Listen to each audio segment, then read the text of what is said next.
have the helmets up here. I would feel so much better in the hangar here, even though we got the fan operating.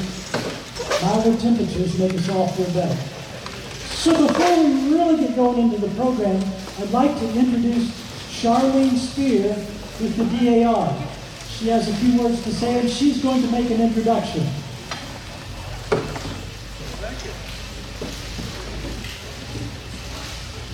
Good morning. I'm Charlene Spear, Dr. Browning's sister, okay? And I'm a member of the Captain Henry Vanderburg Daughters of the American Revolution. I'm a native of Evansville, and one of the DAR's primary objectives is historical preservation. When the Coliseum, built in 1917, began their renovation, the DAR was enthusiastically on board. We hope you will join us in helping to take care of this treasure within the city. An exciting gala is planned for November 1st, 2025 at the Old National Events Plaza. Tickets are $125 apiece, $75 for veterans. Everyone here today who is at this talk will have their name in a raffle and a chance to win a ticket for two to this event. I will draw the winning ticket after the speeches today, so you must be present to win. Browning Funeral Home is the sponsor and responsible for the free tickets. Now I need to introduce Jeff Justice. Jeff is, he and his company understand the phases and the intricate things to redesign historical buildings and retain this piece of history for our community.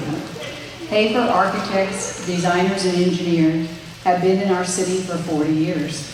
Jeff has been president of this company since 2004. Their talent and competence to complete this enormous task is unquestionable. Jeff will tell you a little about the renovation of this historical building. I give you Jeff Justice.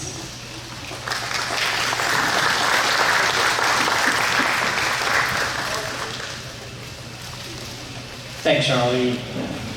Yes, my name's Jeff Justice, and I am an architect, but I'm not wearing that hat today.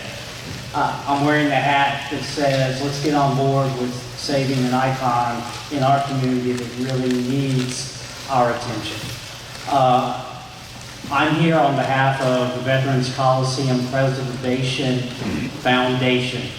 I'm here with Charlene, she's a board member with me, with Laura, who's in the back, Laura Holmes, who's the chief deputy with the county commissioners. The three of us are representing the vision. We want to remind you of that today, and we're appreciative of being able to highlight that mission. Certainly, as you might guess, we are here to preserve, protect, and promote the Soldiers and Sailors Memorial Coliseum. In doing so, we want to restore it to its prominence in our downtown context. We want to enhance the quality of life for our residents here in this community. And certainly, just as importantly, we want to honor the veterans for their service through the generations. I want you to know that the vision to preserve the Coliseum is in motion. That revitalization has begun, and we are working toward restoring the building to a point in which we can enjoy its unique amenities again. The implementation of this includes a phased approach, which Charlene alluded to. The first phase of that is thankfully already complete, and that includes removal and replacement of all of the antiquated mechanical and electrical systems.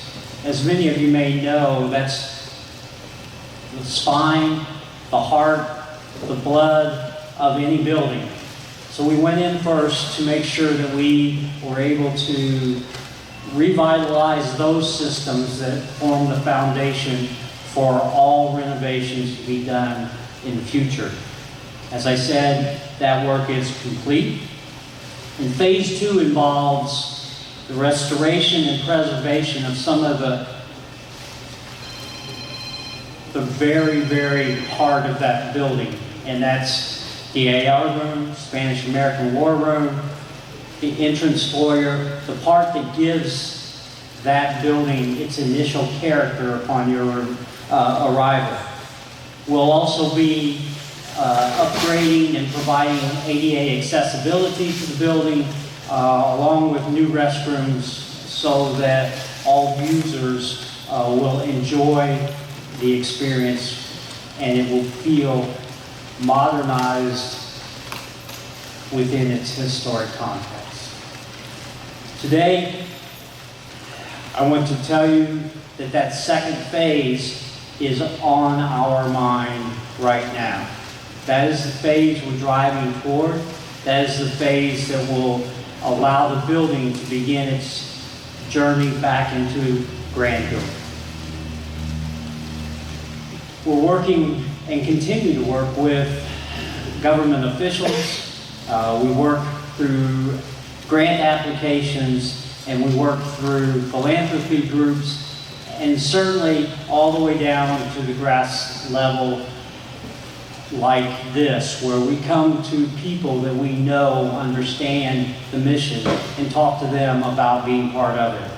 Today we're here to encourage you to get involved, to become part of the advocacy for this building, and also to partner with us in fundraising activities through an incredibly special invitation to you.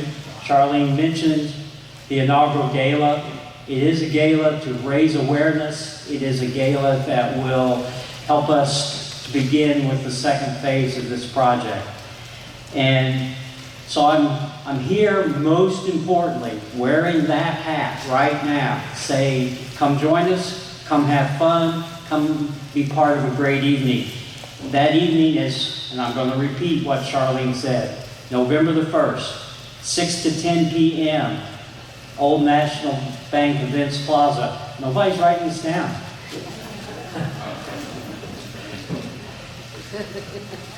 I hope you'll consider coming. It's going to be a USO style evening. It's going to have big bands, swing music, gourmet food, drinks, exciting silent auction, and most importantly, to honor our veterans and honor a great facility in our community. You can find information about our mission and the event on veteranscoliseum.org, or you can also see Laura in the back after the event is over. She has information on sponsorships and she has information on purchase of tickets. I want to thank you for the opportunity to share our vision. I hope you see just a little bit of the excitement in what we're doing. I hope you become part of it. But most importantly, I want to thank all of you for your service. I want to thank you for helping us to remember and celebrate our community's history, our country's heritage, and certainly helping us to remember the efforts that keep us able to have and to hold the freedoms that we have. So, thank you very much for listening, and I ask that you please come join us, be part of the fun at the event. Thank you. Thank you, Jeff and Charlene. And are you, Jeff and Charlene, are you staying for the end of the program to answer questions? Charlene will be staying following the end of this program. She will answer any questions about the project. And she's also going to draw a name out of the hat for 2 free tickets to the gala on the 1st of November. Thank you. So all who are able, please rise for a prayer.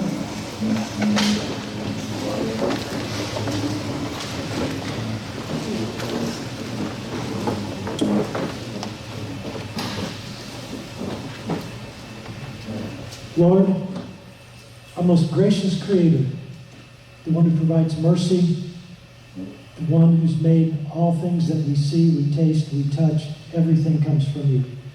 We give you great thanks. Thanks for the meal we have today. Thanks for the Bronstein Foundation that supports this meal and this event. We thank you for our country and our freedoms. We thank you for veterans. And we thank you for all of those who volunteer here at the Wartime Museum. And our thoughts turn to peace, as soon we will be celebrating the 80th anniversary of the end of World War II. And what a glorious thing to think of peace, and we prayed that that peace would last. Unfortunately, things don't work that way, but we do ask you for peace. In fact, in these days coming up, and there's talks about Russia and Ukraine, we would pray that peace would come across that land and that there would be respect for the people of Ukraine. We ask this of you, our most gracious Creator. Amen. Amen. Please join me in the Pledge of Allegiance. I pledge allegiance To the flag of the United States of America and to the republic for which it stands, one nation, under God, indivisible, with liberty and justice for all. Larry Head will lead us in the singing of the national anthem.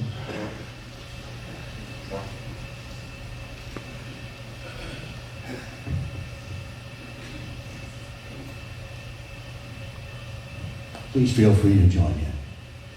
Oh, say, can you see by the dawn's early light what so proudly we hailed at the twilight's last gleaming, whose broad stripes and bright stars through the perilous fight o'er the ramparts we watched were so gallantly streaming, and the rocket's red glare, the bombs bursting in air, gave proof through the night that our flag was still there.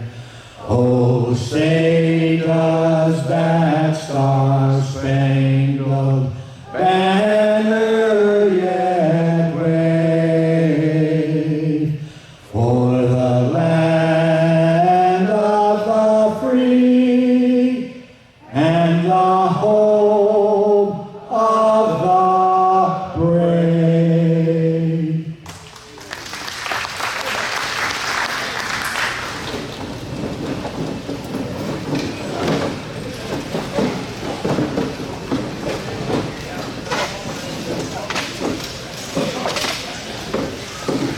We've got some announcements before we start our program. Well, this weekend, most of you probably know about the Frog Follies. If you're out there, stop by the Wartime Museum table and purchase a $20 ticket. I think it's 20.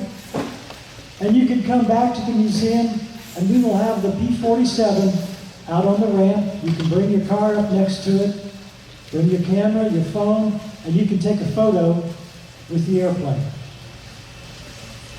We encourage you to come. And then another thing that's coming up that's a really, really big thing, it is a celebration here at the Wartime Museum on Sunday, 31 August. We're open from noon to 4. That day, admission will be free to everyone. We will have a short program beginning at 1 o'clock. We've invited veterans of World War II to be here. We've invited those who worked in the war industry in World War II to be here. And we would like to record their stories that they have to tell. So please, come out to the museum on Sunday, 31 August, noon to 4, no charge admission. Come join the celebration. What a great celebration to understand that after years of war, it was over. And then a reminder, last weekend of September, that's 27 and 28 September, there will be a B-25 here on the ramp. And the name of the B-25 is Champagne Gal. It's from Champaign, Ohio, not Champaign, Illinois. And rides are available.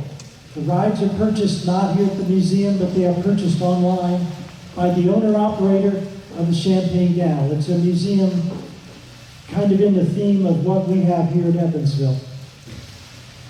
Tickets that day will be one price, allows you into the museum, and then that price also includes, while the plane is not flying, you can tour the airplane. I'm not sure with as tight as the airplane is that you can go through it, but certainly you can get up close and kick the tires. So for today, our program is about Mission First, and we have two gentlemen here to speak about Mission First, two Marines. Paul Linberg, longtime Evansville resident, he's the development director for Mission First. Danny Barr is the president, and he was ahead of his time. He was a Floridian, and the migration, I understand now, from Florida is to head north. Danny headed north 35 years ago. He beat the crowd. But these guys are going to talk together and tell us about the mission on the Hill. And then afterwards, they will answer your questions. And the process for answering and asking questions will be different this week. I am the only person who will have a microphone out in the crowd. So when you have a question, get my attention and I will walk to you. You will tell me your question. You don't have to speak loud enough for everyone to hear, and then I will repeat the question. All right. Paul, Danny, you're on. Thank you. Thank you. Thank you. So as a little bit of background, came to Evansville in 1991 right after Desert Storm and settled in here, landed at United Companies in 1996, spent 21 years there on the transportation side of the house with that, and ultimately retired as Vice President of Operations to become a pastor full-time.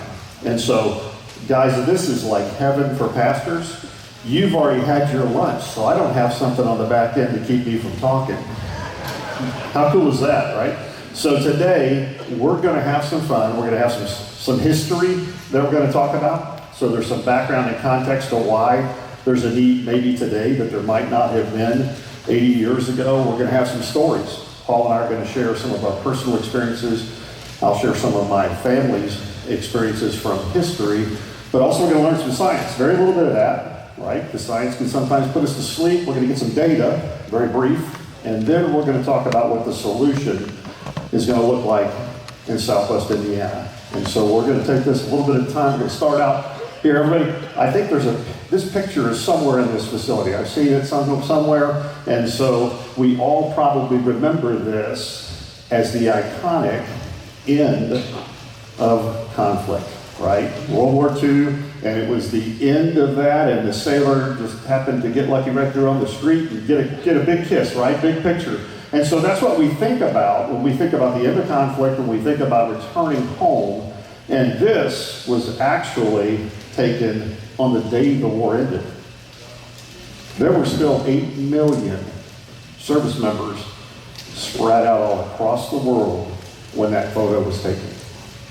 And I can guarantee you they were not able to walk into a restaurant after the picture was taken. They were not able to go get a cheeseburger. They were not able to do any of those things. They probably opened up the same sea rat that they've been eating for the last several years in combat. And so as we look at what did it really look like to come home. So we start out in European theater. My grandfather, Marcus Charles, was with Patton in 3rd Army up through Italy, and then ultimately at the Battle of the Bulge before he was sent back home. But that process of bringing them back from Europe started in June of 1945, and it didn't wrap up until February of 1946. So there were folks who had seen combat, who had an opportunity to spend 6-7 months in a lower pressure environment, probably bored, And I can imagine the danger that they faced were the things that they would get into waiting to get back home. And so there was this delay in coming back, and so the reception after a 5 to 7 day voyage across the ocean, the reception for my grandfather was to come back home to North Carolina and immediately try to get a job at a textile mill there. And ultimately, he was able to get a job in an electronics store, be a TV repairman, but he had PTSD beyond belief that we never knew about. He'd light a cigarette in the morning, never light another one throughout the day, and would put his matchbox right next to his nightstand at night so that he could start the next one the next morning.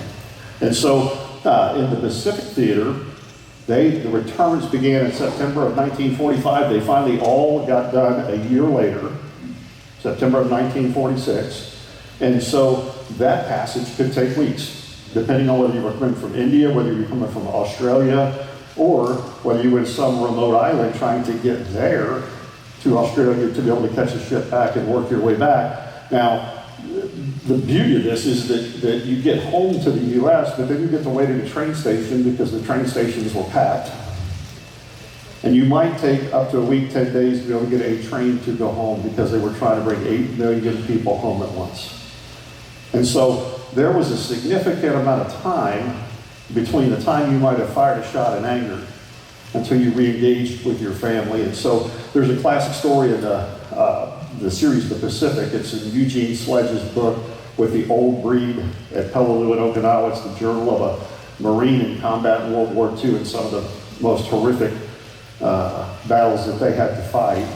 And he shares that when he returned to college and he's getting ready to register, the girls asking him what kind of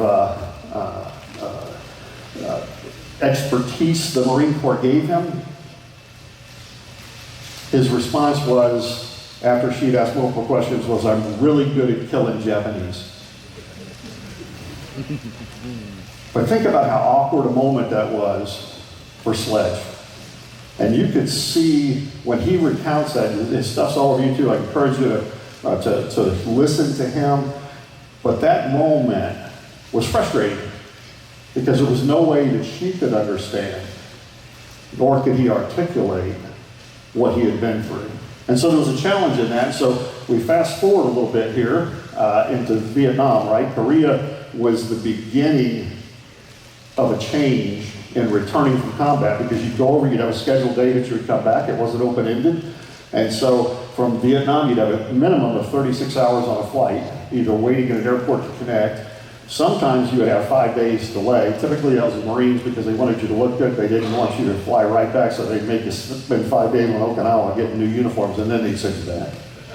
And then when you arrived home in the U.S., there were no crowds because we weren't trying to bring 8 billion people back. But you were walking through an airport where you might be spit on, you might be insulted. And this is literally within 48 hours of being in combat. And so it was a challenge, and the reception then was poor at best. There were no ticker tape parades, there were no recognition.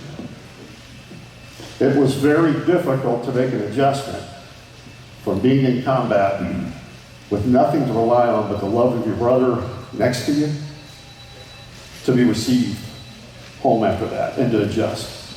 An intensity level going from a scale of 1 to 10, from being on a 15 to come back to 4 is incredibly difficult. So we'll fast forward to Desert Storm. So my story from Desert Storm was that war ends March 1st. We didn't know it had ended. We were on an airfield in Kuwait that we had taken about 3 days earlier, and we found out a day afterwards that the war was over and we get to go back into Saudi Arabia and get a chance to go home. So while we were on our bases waiting for the opportunity to come back, this is still a new era because it's the terrorism season. Beirut had been bombed just 8 years before that with a truck bomb, and so there was no relaxing. While the war with Iraq was over, the war against terrorists was still existing, and so we were in that moment. And so when I got on a plane to come back after being behind a 50 caliber machine gun watching the gate, 22 hours later I was home. 2 hours later I was at a bar. Okay? Yes, I'm a pastor, but have done my things. And so that switch is hard to change. And one of the more embarrassing times in my life, moments, again, talking about how do you change from one person to another when you return, is that they rolled out the red carpet for us. I had 7 other guys that I was with when we flew back on a C-5. We flew into Massachusetts. When we came into Massachusetts, before we connected to come back to Jacksonville, North Carolina, they had a hangar set up just like this. And they had a red carpet. They had a McDonald's food truck. They had all these food trucks in there welcoming us back. And of course, they had a bar. So the very first place I go to is I have not had anything to drink in 4 months. So I go to the bar and I've got a Budweiser in my hand, and then they tell us, you got to go welcome these kids who have come out from the local school. 3 classrooms of kids, 2nd and 3rd graders, that are lining the ropes for us to walk our red carpet and be welcomed back. I love this country for overdoing it. I was the poorest example there was, because I'm sitting here holding a Budweiser and shaking these kids' hands. I'm ashamed of that. But I don't necessarily blame myself, because it was very hard to transition in that moment from where I had been to the place that I was right there. And it was very, very difficult. Coming home is hard, and our new era veterans have it incredibly difficult as well.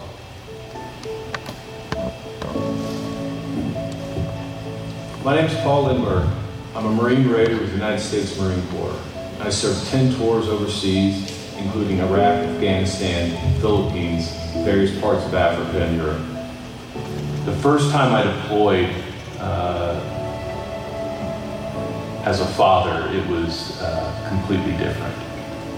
I remember sitting there, we were getting ready to go out and do an operation, and it was the first time I really kind of analyzed my own mortality. We're always willing and ready and prepared to die for our country, but I never considered really having and needing a reason to live. It was like, man, you gotta really, you got somebody that's relying on you to come home. The military homecomings, when the dad runs out on the football field, or they get off the plane and everybody hugs them and it's great. Everything's great, and then that's when the work starts. Like, it starts for us in that moment. And it's hard. It's hard when they have to transition back to this stranger that you don't know. And it's like you have to date and get married all over again. And then your kids don't know their dad. They don't know who that is. My son was 5 months old when I left. He wasn't walking now he was walking. And I squatted down to hug him, and he just looked at me and started crying and just walked away. It was like a knife in the heart, It's like the one thing you think about what you want to do, and then he did not want anything to do with me. Man, that's the worst. Right after I retired, I kind of had this, fresh start. I'm out of the Marine Corps. That kind of, stuff is over. And then within 2 weeks, I had a very good friend of mine commit suicide. And it kind of brought it all back that, you can leave, but it's not going to leave you. And I've got more friends that have committed suicide than have died in combat. And I've got a lot of friends who died in combat. You wake up every day and you have these things happening. You're starting on an anger threshold to say it's 1 to 10. You're starting at a 6, but it just feels normal to you. So when the slightest thing happens, you're going from 6 to 10 very fast, where normal people would go, they'd probably bump up to a 4. PTSD is not permanent. You're not broken. You're not damaged. You're not any of these stigmas that are associated with PTSD. Our outlet has always been the outdoors. It's always been like when we needed a reset, that's been our way to really bond together. And since Mission First has the property, we've gone out there a couple of times, and it's been awesome to see our kids get to like fish and trap and see animals. How healing that is for us to be able to do that together. Having my children and my wife, I mean, that's the reason to get up every day, just to see them and be with them. Sorry for all the times that I've not been the best husband or father that I could have been, should have been. My new mission now is every day to make that better and be that dad and that husband that you all deserve. And that is a powerful driving momentum in me.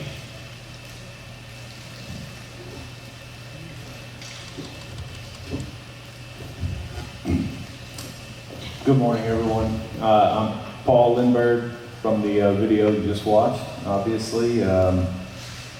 I just want to start off by saying that was a real fish that my son caught. A lot of people think that it was staged, and it wasn't. Those were not paid actors.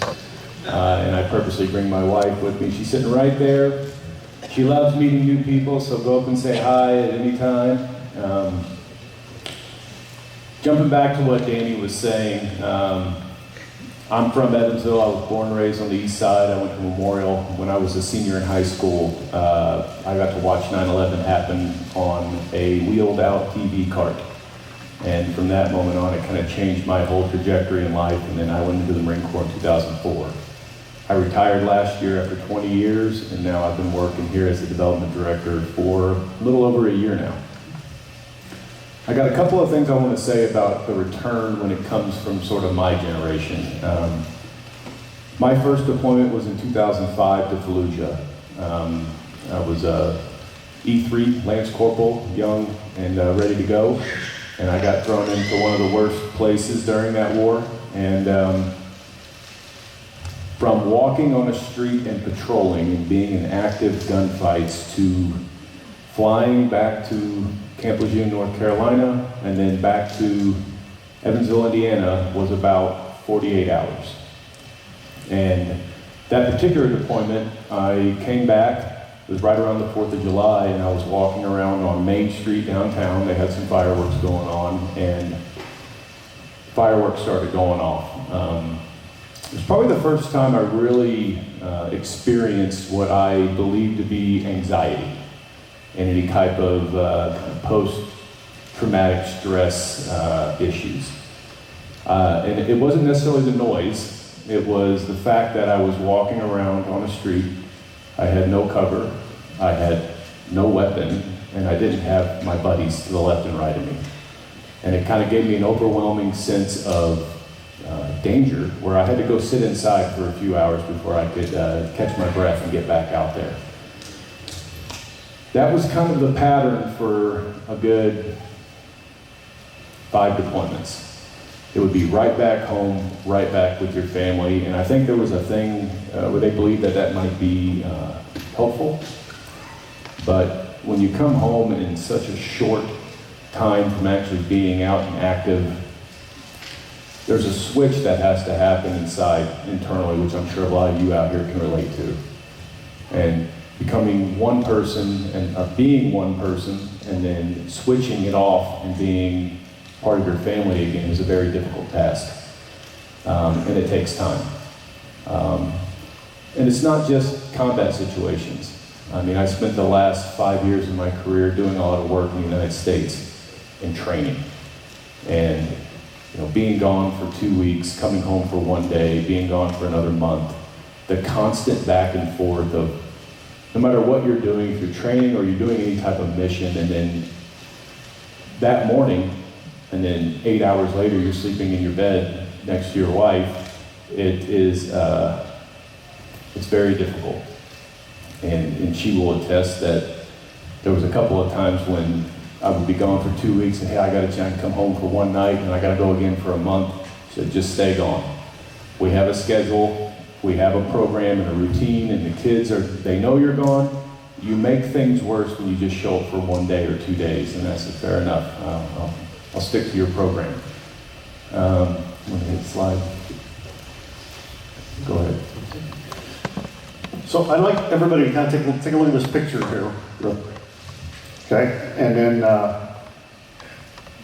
can you smell it? Right? You think about that. A picture can cause you to smell salt air. If you've ever sat on a beach, you can sit there and reflect on that and think about that. And so that process happened in your brain without you even thinking about it. Guys, PTSD can work in the same way, okay, and it can also work the other direction. Okay, so we're going to get a little science here. I'm talking about a little science, very, very little science. Okay, is that a lot of things that you see, observe, and that you sense will go to your brain, and it typically goes through the thalamus, right? A place to give you a chance to pause, analyze, reflect, think about things, and it's routing. Smell is one of the only things that will go directly to your centers of emotion and memory. It's a direct connection. And so when we think about that, how impactful smell can be. So I've returned, it's 1994, 3 years after I got back. My daughter's about ready to be born. My wife's ready because it's been 27 hours of labor. We were going to do it the hard way until the doctor said no. And then Linda Ramsey, great OBGYN, she's like, we got to do this different. And so we're going to set a C-section up. And so I said, count me in, I'll go in. I want to be there to support. And so I'm there. And of course, if you've ever been in one of those rooms, she's there. I'm here up there by the top and everything's good. And I'm watching Doc Ramsey do her thing. And you know what? The blood didn't bother me. Incisions didn't bother me. None of that stuff bothered me. But there's a little thing that they do to stop the bleeding. They cauterize the wound. That smell, my daughter's being born. That smell took me back to an airfield in Kuwait that fast. Precious moment. And guys, I'm adjusted. I'm working. Everything's good. I haven't thought about it in a long time. I still didn't like 4th of July. I could deal with that. But I wasn't expecting that smell. Now, for about 15 or 20 seconds, one of the highlights of my life, and I didn't know if it was going to be a little girl, I didn't know if it was going to be a little boy, I was just, give me a baby, right? And that was taken from me without me ever knowing it. And so in that moment, I spent time around the globe sitting during that moment. Now I'll tell you this, man, the moment Doc Ramsey turned little Courtney over and pointed her towards me, I'm Daddy's little girl. I was good, I was back. But it can really invade spaces in your life and you really don't have control over it. And so Paul's going to share a couple of his experiences with that type of thing too. Sure. So there's no children in the crowd except mine, and they probably already know these stories. So I did not grow up hunting. I didn't grow up doing anything like that. But I have discovered over the last 20 years kind of a really good hobby that I love to do, hunting and trapping. I like to take my son with me and kind of raise him up in that way as well. He's 6. But he's a hell of a trapper, I'll tell you right now. And Bill knows, he's back there. A smell that gets me, I spent a lot of time, as you can probably imagine, in combat zones. And like I said in the video, I spent 4 years in the infantry, and then I spent the rest of my career in special operations. In the line of work, you're going to come across things that are unpleasant. For me particularly, coming across, bodies that had been there for a while, or I also had 3 of my friends in a Humvee that was exploded and caught on fire, and there was ammunition cooking off, so we couldn't get close to it. And that smell of them, kind of burning in that situation, it always sticks with me. And whenever we're out hunting and we're pulling animals out and we're cleaning them out there in the field, and I smell that kind of dead animal, it brings me back to that every single time. And I try my hardest not to let it ruin the experience with my kid, but I'll save those stories for him when he gets a little bit older. One thing I did want to talk about, though, is a lot of what we learn in the military, we use it as a survival technique, right? It's a way to live in a situation that you're presented when you're out in any type of situation, and they're not necessarily bad skills to have. Post-retirement, you kind of come to a fork in the road where you can take those skills and you can either make them an asset or a liability. An example of this, I did have an issue for a long time going to church. I'm sitting in church with my family. We're positioned in a spot where I can get to any of the doors at any time. I am just sitting there waiting for church to start, and a gentleman walks in, kind of looking up and down, walks down the side aisle, and he's kind of smiling to himself, and he walks out, and I'm just like, I don't know about that. I don't like that. So I go and I stand by the door, and I'm just kind of seeing what's going to happen. And it turned out he never came back, thankfully, but I did that whole church standing in that doorway. And I got to meet some of the other ushers, and they were able to kind of bring me in on their kind of impromptu church security team. So, and now instead of going to church and constantly thinking through scenarios of what could be dangerous or what could happen to this, this group of people, which, unfortunately and sadly, that's a reality in our world today. People do like to go to churches. I've kind of got included into that group, and now I know that there are other people like me in church. And I know that I'm not alone, I'm not the only one there. So kind of taking those skills that I've kind of acquired through my career and kind of channeling them towards something positive has been very helpful for me. And it has a lot to say. I mean, I still, to this day, this morning, I don't take the same route to work every day. I check my mirrors every turn. I'm counting to see how many times the car behind me followed me, how many turns he did, how long he went with me. It's ingrained in my head, and it will never go away. I'm sure a lot of you out there, when you go to restaurants, you make sure you're sitting so you can see the exit and the door.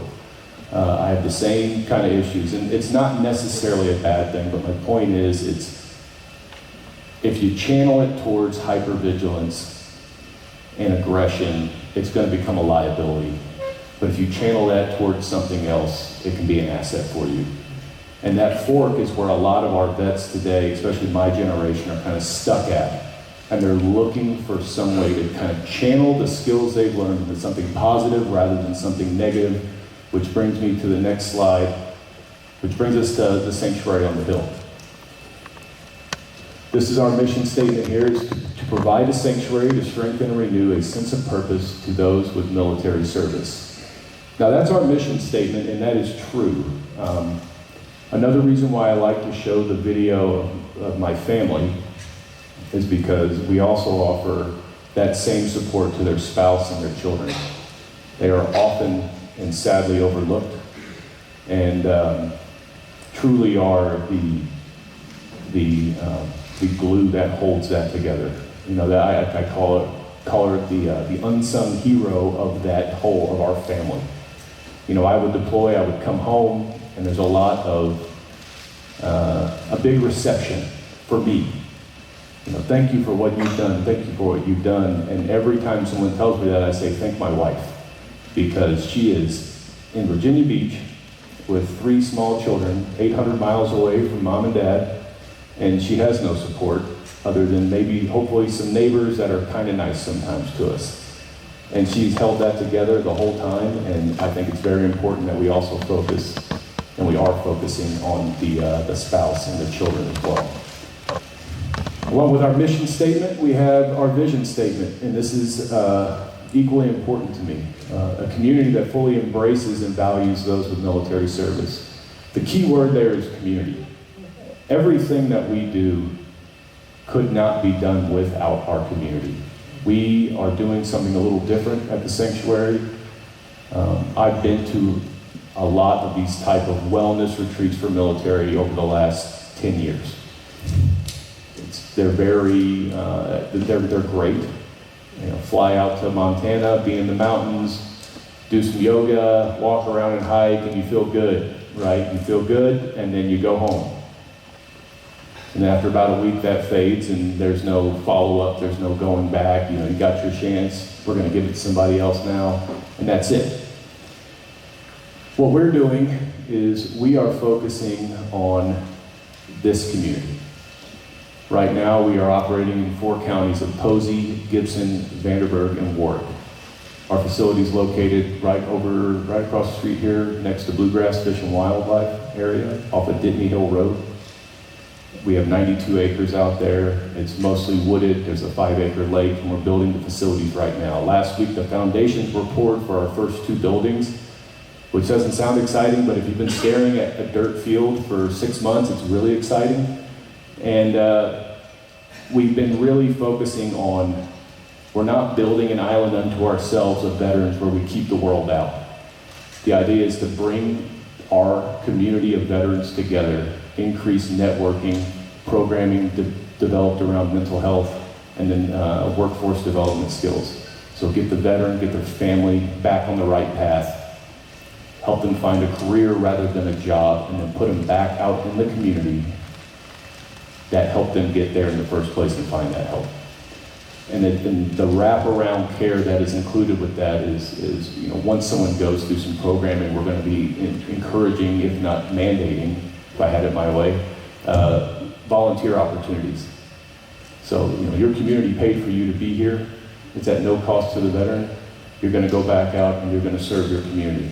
And then you're going to network along the way and keep building relationships along the way. That community piece is just something I really like to hit on. The community thus far has just been incredible to us. It's been extremely generous, and not just in donations and dollar amounts, but in skills, in time, in volunteering, and advice, frankly.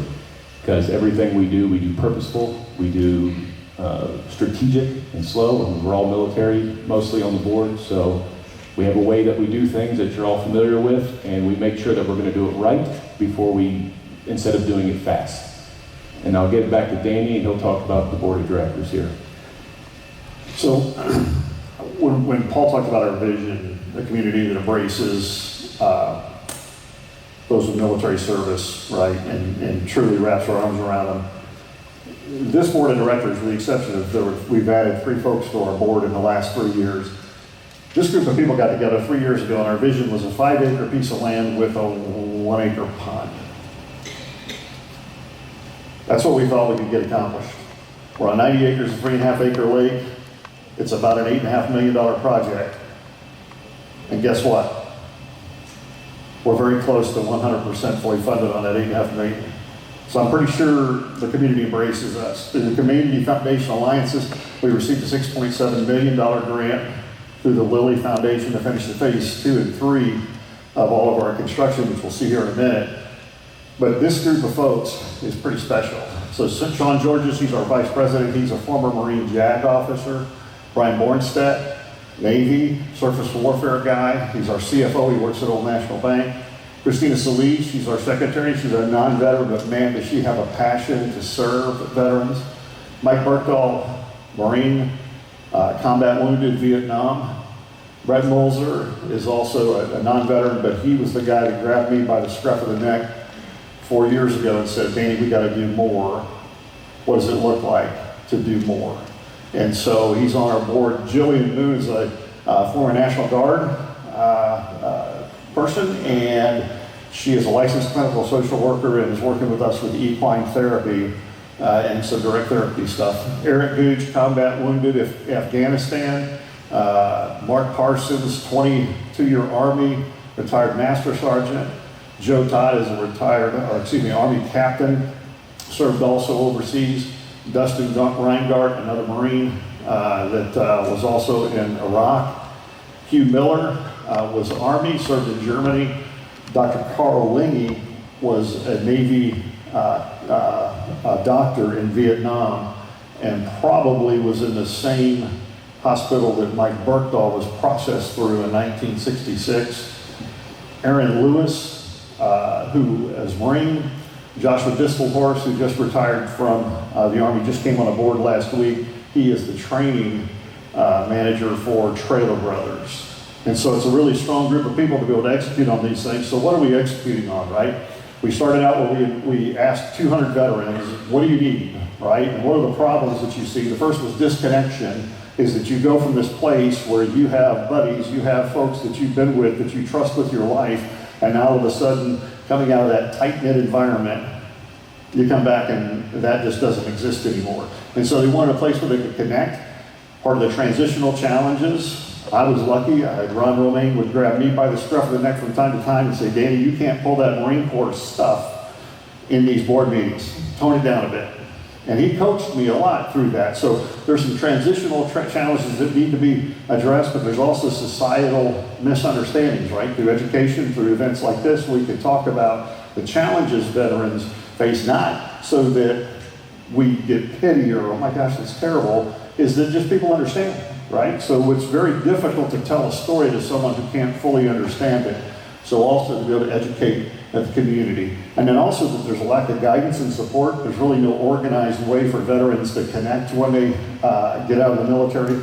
And so we're looking to do that as well. So out of all of that stuff, that data, we developed a full case statement for how do we affect the change in the community, what does all that look like. And so we worked with a lot of local people on that. And then we came across a couple of statistics that are important. So these are veteran suicide rates as of 2022. And as you can see, the national rate of suicides per 100,000 nationally is 29. When you look at the Midwest, it's higher by 6. When you look at Indiana, we're 50% higher than the national rate. We got a problem, right? Now, the good thing about having a problem is you can come up with a solution, right? You can know exactly what you're up against. And so we know we have a problem, and so we're going to work towards solving that tip of the iceberg problem that exists, because for every one of those folks that's way out here on the left side of that, there's 1,000 in the middle. And our goal is to be able to stop the slide across this scale and start moving towards wellness through some research-based, evidence-proven programming that will move these folks over to the green. Now, we're working with a lot of community partners that we'll be talking about here in just a second, but that's the goal. That's the goal. We're not just focused on the tip of the iceberg, because if you focus on the tip of the iceberg, you're just going to get the tip of the iceberg and you're going to miss all the things underneath. And so we're going to be focusing on those things to engage folks. And so from that, our solution was, number one, you need a place to be. You need a place that's quiet. You need a place that folks can reflect and they can focus on what's happening around them. And so the sanctuary was born. So there's the property itself, the 90 acres, 3.5 acre lake. We've got an activity center that's 5,600 square feet that will be right on the lake. The foundation just got poured the other day, and D-House Brothers will be out there to frame, we think, next week. And so when I say next week, what I mean is just a day or two next week, because they put stuff up faster than anybody can imagine. And so they're going to be working subsequently on the lodge, which is a 10,000 square foot facility further up the hill. And on that, the footers will start being poured in about 2 weeks. And so that building will be coming up. And so then there's also going to be a horse barn and arena for equine therapy that'll be down on the front 30 acres of the property, along with some cabins. All of this will be completed and will be open for business the first quarter of 2027. Now, we're not waiting until 2027 to get started. We've already started connecting with some folks out there. This is the view for across the activity center towards the lake, where the foundation has been poured and the backfill's begun. This is the road looking up back towards the lodge, where that nice blue porta-john is up there, just in front of that, by that truck. is where the lodge will sit. And so we're going 100 mile an hour up there. We've got some partnerships that we've engaged. I mentioned we don't necessarily need to be the solution for mental health in Evansville for veterans, because there's a lot of people already doing amazing work that we just need to partner with and share our knowledge of this subset of the population, how they might be better served. And so we partnered with Youth First with families. An interesting statistic we came across with them is that when we asked how many children that Youth First engages in the schools, how many of them are children of veterans, they serve 4,200 kids. 800 of them are the children of veterans. Guys, that's 20%. Now I can tell you this, parents aren't 20% veterans. So veteran kids have a higher chance of needing a Youth First social worker than the average population does. We don't know why yet, but we're working with Youth First on a needs assessment to find out, okay, why is that, and what programming do they have that we can tailor to serve these veteran families. And so that work has already begun. Promise Neighborhoods with the University of Evansville. We've got the statistics in those Promise Neighborhoods are that there's, depending on what age group you're talking about, anywhere from 60% to 85% of people of a certain age bracket in the Promise Neighborhoods are veterans. Came back home from Vietnam, went to work at Whirlpool, spent their time on the south side of Evansville trying to fit, just doing their job, okay? And their neighborhoods have changed around them, so how do we engage them? And again, I had a purpose at Whirlpool. As Paul said, how do I get educated? How do I get back and serve? How do they renew that sense of purpose? So we'll be connected with those folks as well. Veteran Overwatch does a reboot program, and it is a faith-based program where it's been proven through the VA that it's effective at helping veterans out, moving from trauma to being relieved of that. Interesting thing is that I'll share that at a later date, but there's some really cool things coming with Reboot to the area. Veterans Court, Vanderbilt County Veterans Court, if a veteran gets arrested, then they move into the court system, into this special court that Judge Kiley had set up years ago. And so they get assistance there. We're actually, once we get up and running, we're going to have Veterans Court on the property one day where instead of sitting in a cold waiting room at the Civic Center, they're going to be sitting out by a lake and then come in and be processed for their court hearing. So the other one I got there is the Evansville Wartime Museum. Now, Paul, we'll check the time here. Oh, we don't get it. So Paul and I are like a lot of people in this room, and please don't get offended when I use this term, but we are walking, talking relics. Okay? Right? That helmet back there, the gun, you know, Sanderson, he was a walking, talking version of that plane. Okay? Met Alan one time. It was an amazing conversation, right? The plane doesn't tell the story, the people do. And so as we start to progress, looking forward to a partnership with the Wartime Museum where as we engage with people who have the stories behind these amazing things that we have here, connect the two. Bring that together so that the stories behind them come to life. You guys do an amazing job of it here at the Wartime Museum, okay? We're not here to help. We're just here to offer something that can help you make it better. Those are the kinds of things that we can do, partnerships in the community. Again, as part of that, the community that embraces those with military service. What better than to put somebody right in front of something as we start developing, you know, more recent conflicts, those types of things that start doing it. One of the greatest contributions Evansville made was certainly all of these bullets, all of the planes. We did an amazing thing. We also contributed people. And so when the people come back, we need to hear what they have to say. And so we've got some measurable outcomes here. And again, I told you I'm not going to spend too long on this data, but the first thing is that Our goal is that the sanctuary is a place where people are welcomed, appreciated, and embraced. They get belonging and a sense of community, and then they also get awareness of the support. There's a lot of really good people in this town doing really good things for veterans, and we need to be able to connect them with them. Goal number 2 is programming for overall health, wellness, and life outcomes. We'll do that through case management, veterans court, life skills training, leadership, business training. We've got some folks that will be able to help make veterans who have returned and gone to work in the business world or wherever they're at to be able to make them better and stronger in what they do. Third is to empower the community. Partnerships with folks who are already doing really good work, but to do it better in the area of veterans. That includes Youth First, Tri-State Women Veterans, Promise Neighborhoods, Veteran Overwatch, and Veterans Court, and then through community awareness and education and Gold Star family events. We're beginning to work with Gold Star families.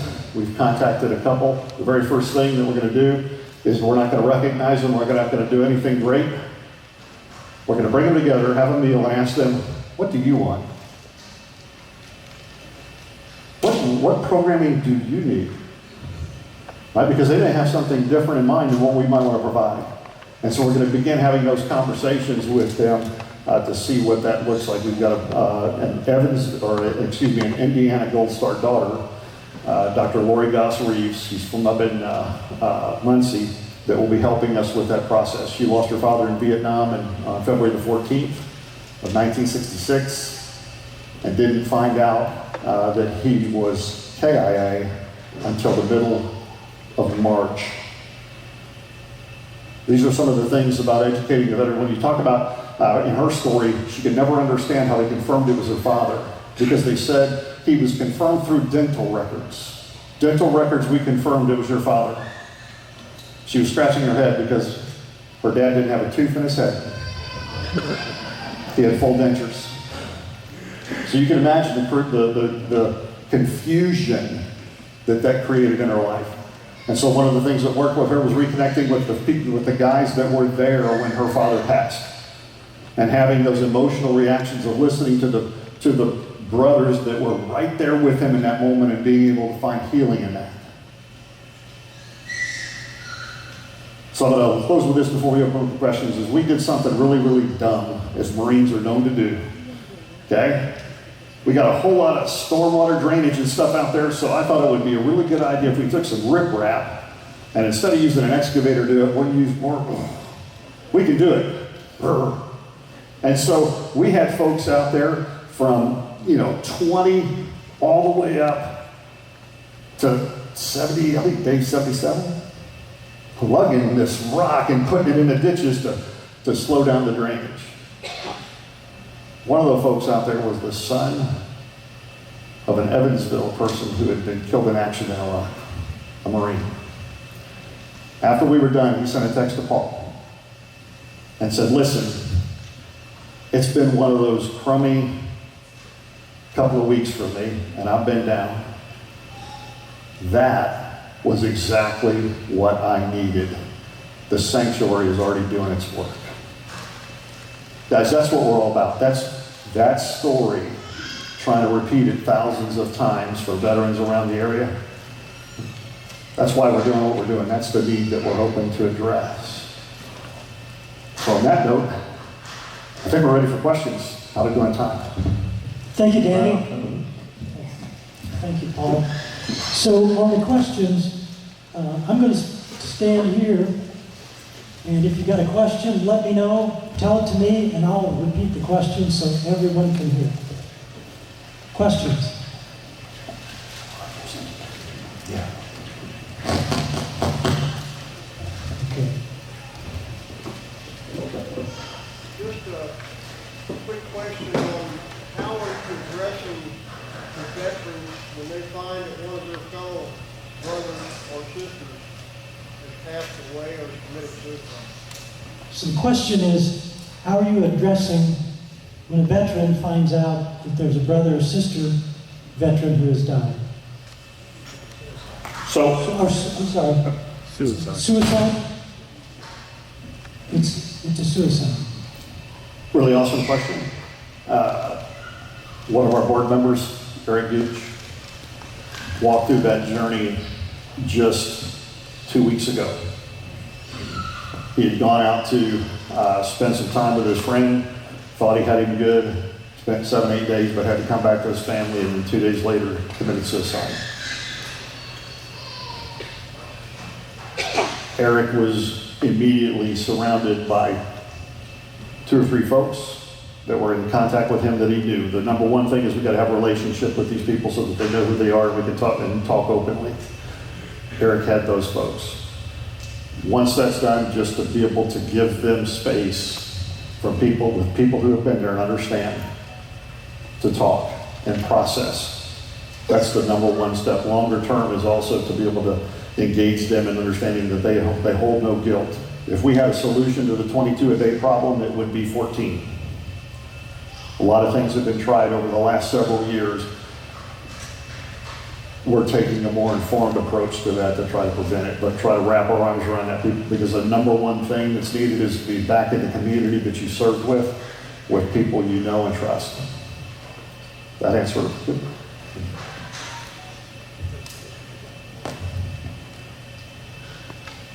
Has the 22-a-day number been reduced any since we started talking 22-a-day? Has the 22-a-day number been reduced since we've been talking 22-a-day? So the short answer is no. It has been consistent for many, many years. The latest data out is 2022, and they published it in 2024, and it has not gone down. My greatest fear is that post-COVID, post-isolation, all of that, those numbers could rise when we start measuring 23, 24 after the disconnect that we've gone through.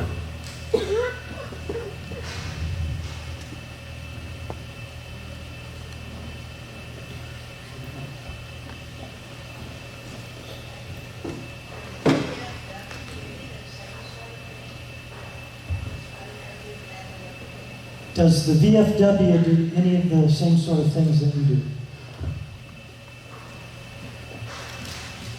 I want to say this the right way.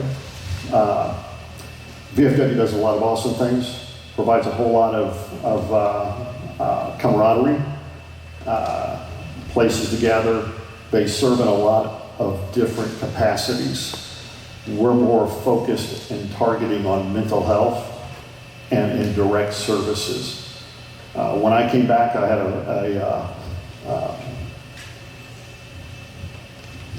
I won't share that story. But again, it was just me, right? And let me share this. So when I came back, I was given a free membership to the VFW. I came down there, there was a bunch of people drinking beer, and I'm trying to have kids and I'm trying to move on, right? So I became disconnected from the VFW, even though it would have cost me nothing to stay there. I love what they do, right? But they do it well, and so we're going to do it in a little bit different lane. We certainly won't have a bar out at the sanctuary. Paul, by the way, if I can get around to Paul, Paul, while we're going over there, Paul is 1 year and 2 weeks. 1 year, 2 weeks sober. And also, what is he asking? How is it disabilities,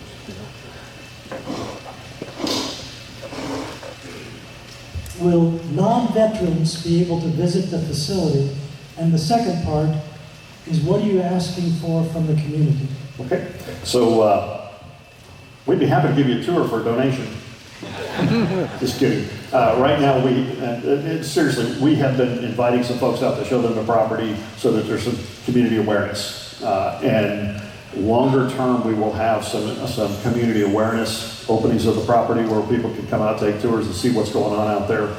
But we will be so busy with veterans that we're going to have very little time for much more. And I say that because most of these organizations that do this on a national basis will take 4 weekends at a philanthropist's home, lake home, and they will bring people in from all over the country and then they send them home.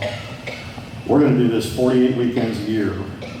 We're going to stay busy, focused on this community. Now, we've got some really good notes that can be replicated across the country in their communities, in their contexts. But this is going to be a really, really busy place.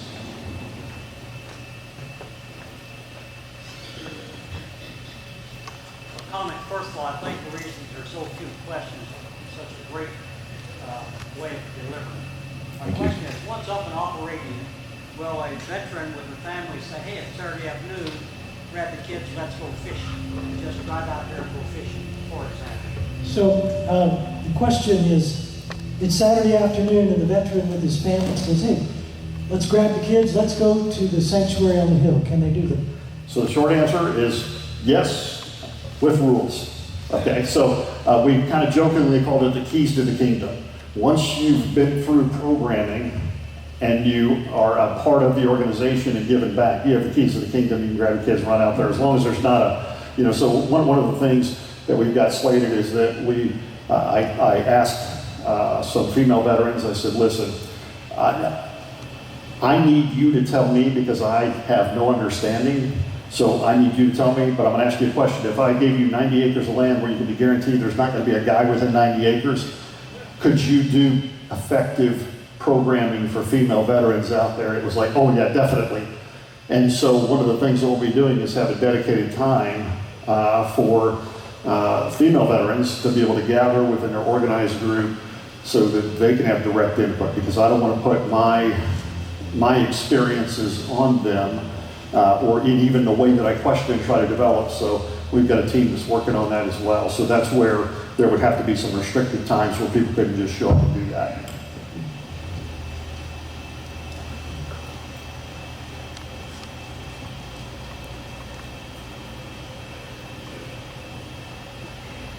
So they mentioned family services, and a lot of times these guys get out of the military and get married to women that have never been in the military, never been under that circumstance of deployments and stuff. Do they have any services for those families where one has always been a civilian and the other has not? Okay.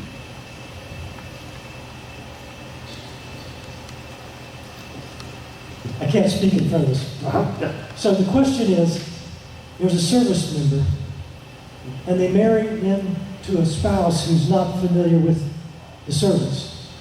In fact, maybe their family's not familiar with the service.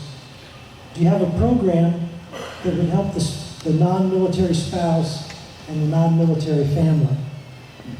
Great question, and that is, the short answer is yes, but in development. We got a lot to learn from that. One of the Gold Star family that we had in one of our initial listening sessions with them was that she lost her dad when she was 1 year old. So she never had a memory of dad. But her mom married an awesome dad, right? It was an awesome dad to her. And so her input was amazing in that, okay, we need to model what he did as a stepdad in stepping into that role and to be able to teach how to do that. So yes, it's coming because it's very hard to understand. One of the things is also communication. So my wife and I went to the Victory Theater to see an event, and lo and behold, she didn't read the fine print. And, oh my gosh, we got to take the purse back to the car. So we got to walk by the bus station, so I parked down by the Y, and we're walking along, and I'm always the gentleman. I'm always out there by the sidewalk, street. She's on the inside, but we do that all the time. And I ask her, move to the left, get on the left side. And she wants to argue with me. So I take her by the hips, move her over to the side, and keep walking. Well, she immediately knows that, okay, switch went off. I don't understand what's up with that, but okay. I'm not going to argue with him right now. We get to the car, and I have to apologize to her. I'm sorry, honey. Did you see the guy on the park bench? No. And so I saw him. He was eyeballing your purse because you were holding it so loosely because you were getting ready to go into the car, and I'm on alert that this guy is going to come get your purse. I always walk on the outside. Don't you think it would be illogical for me to do so? So we've learned to communicate those things because she doesn't get it. She doesn't have a clue. And so 90% of it is about communication and recognizing that this is who I am, and it's very hard to control that in stressful situations. And so when it happens, how do we kind of make up after the moment and recognize it's nobody's fault, we're not mad at each other, it's kind of a dynamic that happens. So hopefully that answered that better. Sure, absolutely. One more question, two more questions, and then that'll be it. At the beginning of the discussion, you described some very generous donations by the Eli Lilly Foundation, et cetera. What is your ongoing abundance? Do you depend on donations to keep it going, or do you have a secure source of funding to make this continue indefinitely? The beginning of the presentation talked about the Eli Lilly donations. The question is really, do you have a steady source, stream of incomes that you can rely on? So we're working on a sustainability budget. Our projections are that it's going to be somewhere around $800,000 a year. How quickly we implement that is up to this young fellow right here. No pressure. That's right. But Paul has done an amazing job of networking in the community now.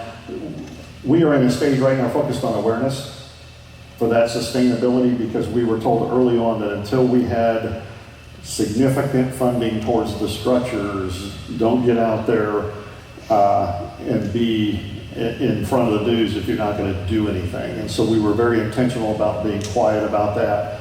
And so now we're in that sustainment campaign to be able to get sustainability funding. We're pretty confident right now with some community partners that have stepped up and committed to multi-year donations to us, but it will be through the community, which this is what I love about Evansville. When people are doing the right things for the right reasons, Evansville delivers. And so that's where Paul, you want to speak anything else? Yeah, I was just going to mention the community and some of these relationships that we're building, because that's really what it is, it's relationships. I don't go into anybody or talk to anybody on the first day asking for anything. I don't mind, but I don't. I think that a lot of these businesses around Evansville that I've talked to, it's really just, we start at a starting point, and they'll commit for 4 or 5 years, and we build. And say, I need to show you that we're being good stewards of this money.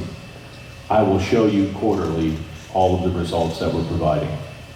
From there, you can increase or decrease based off performance, right? So we don't, we've got a good chunk of it covered for at least the next 4 or 5 years. And not to mention, when he's talking about the community in Evansville stepping up, we started a campaign a few months ago about the 22 veterans a day that take their own lives, donating $22 a month, which is only a couple $100 a year. We just from that one campaign, we got a lot of people signing up on that. It's been very helpful. That's something we can anticipate every year. We can start building budgets and start really knowing where our shortfalls are at. So we're going to keep. It's hard to raise money if nobody knows who you are. So that's why we do a lot of this. This is my 5th meeting this week. So I'm out there talking to everyone, and not just Evansville. I was in Mount Vernon yesterday. I was in Gibson County 2 weeks ago. I'm going to the counties that we're serving. And I think what we forgot to mention before, in those 4 counties, there are 16,000 veterans. So it's a big population, and there are a lot of people out there that kind of see this common thread that we can all kind of unite behind when it comes to the veterans. So it's not to say that it's easy, but the community is really coming in, so it's been very good. Follow-up, you have a website. We do. Sorry, I'll just answer that. Yeah, the website is thesanctuaryonthehill.org. And for those of you with a smartphone, I've got a couple QR codes I can set out on this table later. You can scan that. You can look at it. I also have business cards up here that have the website on the back of it if you don't want to mess with a camera phone. So you got to be different generational things that are easy. Yeah. One last question was down here. I saw a hand down here. Yeah.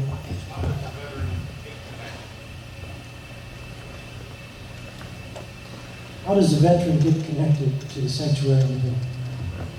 First thing is you can see me or Paul right afterwards. We'll get your contact information and we'll reach out to you in whatever form you'd like and prefer.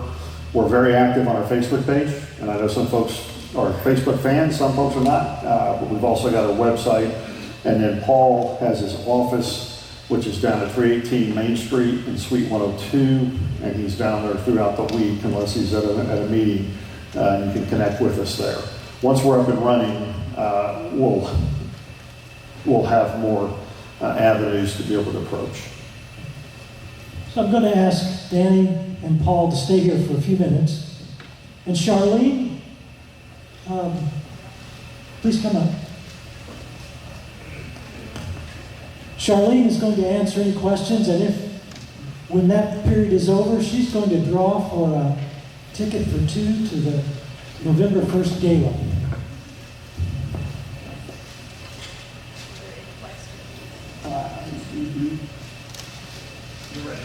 Are there any questions about the Coliseum? Remember the talk that we gave, Jeff Justice? Well, I'm glad you all stayed, and if you have questions, there's a pamphlet on your table. Please take this home and study it, and please, I hope that some of you will join us at the gala. I hope the whole room will be there, okay? But I'm going to draw a ticket, and this ticket is one of you gets to go free with a spouse or a friend.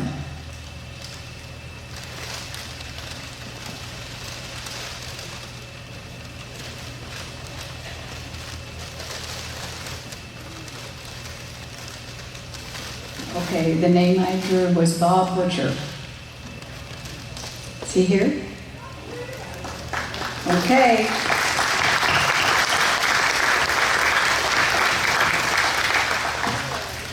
Congratulations, Bob. If you go back to the table where we're selling tickets, they'll give you a brochure that makes sure that you get in and your spouse, and I'll see you there at the gala. And I hope I see a bunch of you, because we really need funds for this historic building to be renovated. Thank you. Thanks for everybody coming out today. Danny and Paul are going to stay here for a few minutes, however long it takes, and they will answer any individual questions that you have. Thanks for coming.